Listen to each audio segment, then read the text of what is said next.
Two young men noticed some adventurers who had a sign from the Warrior Academy. They remembered an incident in which the planet was torn apart and eventually the place was called the Underground. Some force came from the netherworld. Ordinary people began to have something supernatural, some unknown power. People wanted to regain control of the underworld. There were special agents working only for this purpose. They were called adventurers. Soon organizations were created all over the world to train the adventurers. One not-so-great day, a young boy Jarian went to the hospital to see his sick father. The young man realized that his father needed help, but there were no funds. Jarian decided to go to meet the local delegation. But the boss questioned Jarian's usefulness and ordered him removed, forcing him to beg for mercy on his knees. A fight between Jarian and the former avant-garde Lee Piglia ensued. As a result, Jarian won, but Piglu had no intention of giving up and unleashed his tank ability. Jarian's power reminded Piglu of his father. His father was the best hunter. It was not easy to be a hunter back then.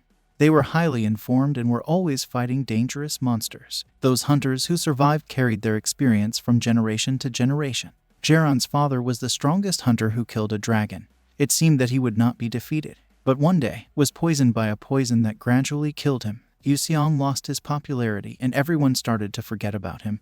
There were no longer those loud phrases, Yu Xiong the Dragon Slayer. Due to Jariang's victory, he was given the task of fighting a heavenly wasp. With the help of the celestial wasp, you can obtain a potion that can revive even a dead man.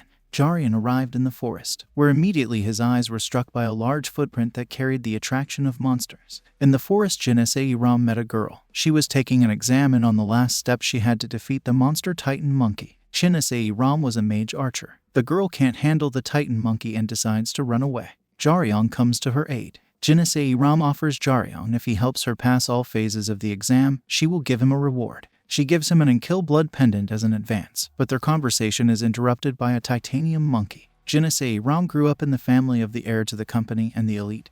Everything the girl wanted, all she got. Jinsei Ram's cherished dream was to become a hunter. Jarian and Jinsei Ram defeated a Titan monkey. Jarian was interested in the offer to help with the exam, to collect coins. On their way they encountered two monsters. Jarian heroically defeated them with ease. Each had their own goals, and each wanted to capitalize on it. On their way they meet the monster Chopping Rib.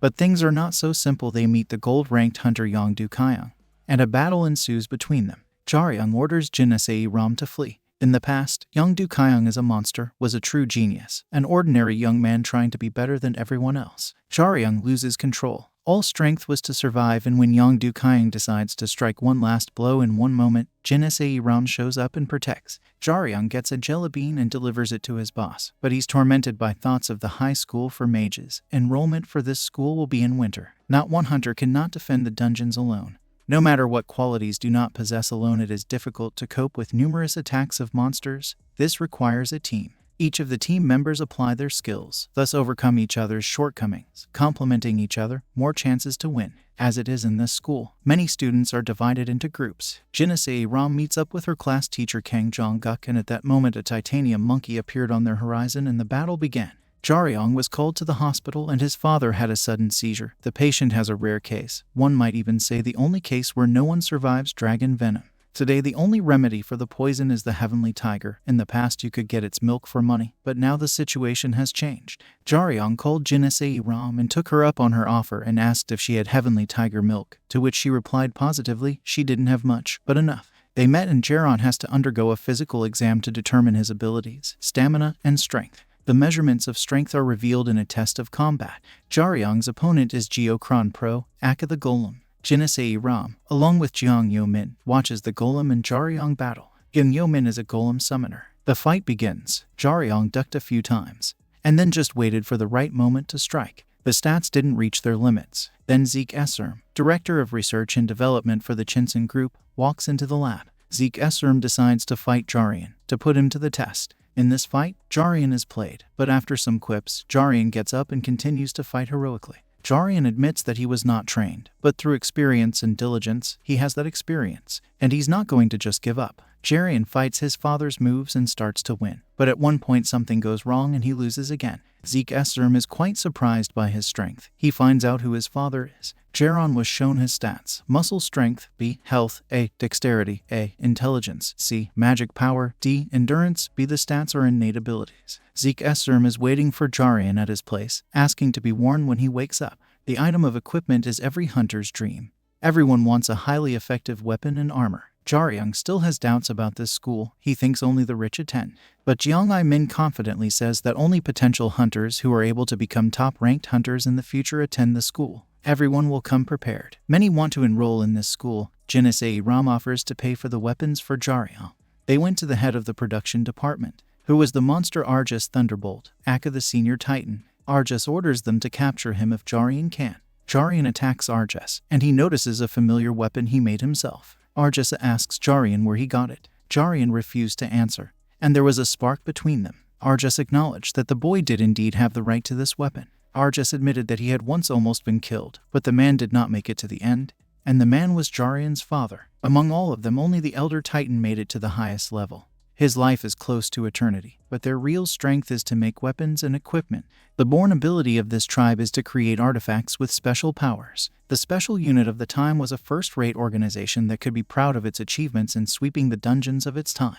However, even they could not defeat the hell that was the Argus dungeon. The team's main goal at the time was to survive. Sleep was the only one to descend into that hell to Argus, and a fight ensued between them. In the duel, Argus was defeated. And so it continued that Argus began to serve humans voluntarily. Argus told the story of the weapon and said that it was not ready and asked him to give it to the Pole. He would make it better. He agrees and gives the weapons back. Jinase Ram wants to know more about Jaryong and his father, but Jaryong walks away from this conversation. Jinase Ram takes matters into his own hands and starts searching for information about Jaryong's father, and finds information that it turns out the 5 legendary Special Forces workers have taken credit for another hunter. No wonder Jaryong has such skills. Most of the accomplishments that are recorded in history have been half done and spelled out with threats. Currently, there are 3 students in the first year who are called geniuses. They are of mixed blood. But first is Choi Dio. He has swordsmanship skills inherited from his father and is a white-ranked hunter. The second apprentice is Anisha Asur,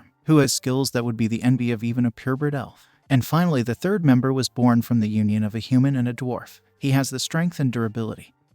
He absorbed the strengths of both races. His name is Tir Balkassan. Jaryong wants to trade his amulet for the blood of an Inkil. Inkil hunting is currently forbidden, and the price for such items is literally sky high. There is a space between the wall guarding the dungeon and the city. If monsters got over this wall, an emergency was declared. But due to the current events of the past 20 years, there hasn't been a single instance where monsters themselves have gone beyond this wall. But one day, while in transit, a horned terror monster was released. The monster began to loom and attack people. Jaryong heard strange noises and went there. Seeing the monster, engaged in battle with it. One monster was defeated, but he was not alone, but even a whole pack. Serious battles began. Jaryong turned his attention to the fact that the corpses of people were collected and thrown into the truck. In a desperate situation, without a weapon, Jaryong does not understand how to defeat such a crowd. He decides to apply to the monsters the blows he has seen from Zeke Esserm, began to remember them and put them into action.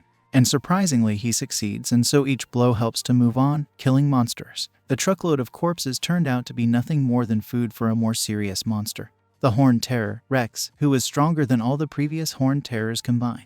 Rex attacks Jeron, and then the mystery of 11 years ago is learned. Meanwhile, Jinase Ram learns the truth about Jaryong's father and how he was wrongfully accused and framed, but doesn't understand why he admits the charges and doesn't even deny them. In the end, Yuseong is branded as a rogue and a murderer. In a battle with Horned Horror Rex, Jaren's new powers are discovered. His body has become faster, more resilient, and he can't figure out what's wrong with him. But nevertheless, he continues to fight. His strength has abruptly disappeared, and he's still in danger again, risking everything, applies one last blow, and wins. Jaryong was admitted to the hospital for recovery. He was visited by Zeke Esserm, and a conversation began about his father, and the fact that his father's papers did not say anything about his family, his children. Dragons are the most dangerous representatives of that time. No one knew how to defeat them, and whether it is even possible to do so. But the only one who proved otherwise was Yusong. He said that dragons can be defeated if they have the right strategy and the strength to implement it.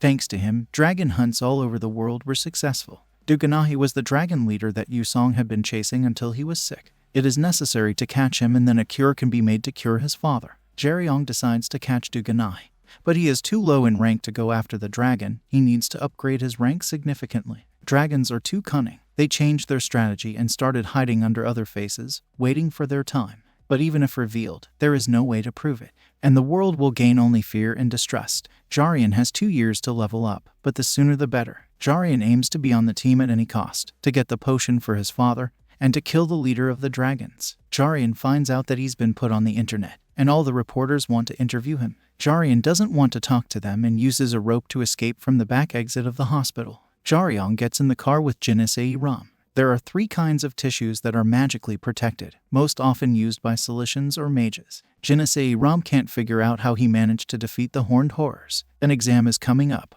Jinase Ram and Jarian went to see the president, but the president turned out to be busy, and they ran into Han Ga-yoon, not a pleasant conversation. Each student at a specialized school is issued a temporary license. Through this license, students have the opportunity for extracurricular activities, accompanied by a special hunter, to gain experience in preparation for professional life. There are exceptions. The Student Council of the High School of Heroes. Within the school form groups of students with exceptional grades, which are then recognized by the unofficial sweep team.